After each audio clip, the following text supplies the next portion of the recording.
சிவகுரு சொற்பொழிவு நேயர்களுக்கு வணக்கம். தொடர்ந்து பல நல்ல ஆன்மீக தகவலை பார்த்துட்டு வரோம்.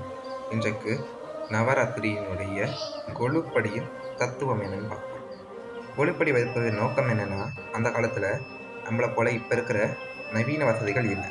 ஸோ அது அனைத்தையும் நம்ம நம்மளுடைய குழந்தைகளுக்கோ அடுத்த சந்ததியினருக்கோ காட்டுவதற்காக சிலை ரூபமாக காட்டினாங்க. உருவமில்லா இறைவனுக்கு உருவம் தந்து காட்டினாங்க.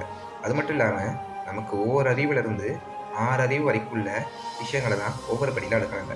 ஓரறிவதுவே உற்றறிவதுவே 2 அறிவதுவே அதனோடு நாமே அப்படின்னு தொல்காப்பியர் சொல்வது போல, முதல் படியில் ஓரறிவும், 2வது படியில் 2 அறிவு, 3வது படியில் 3 அறிவு, 4வது படியில் 4 அறிவு, 5வது படியில் 5 அறிவு இருக்க விலங்குகள், 6வது படியில் மனிதர்கள், 7வது படியில் சிறந்த மேதைகள், அதுலனா மகான்கள், இல்லைன்னா சப்தகன்னி மாதர்களை வைப்பாங்க. அதே மாதிரி 8வது படியில் அஷ்டலட்சுமிகளை வைப்பாங்க.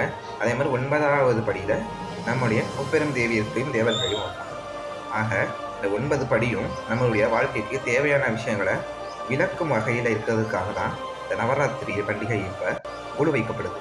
நாம் தத்துவத்தை அறிந்து இறைவியை வழிபட்டு விவோம். நன்றி, வணக்கம்.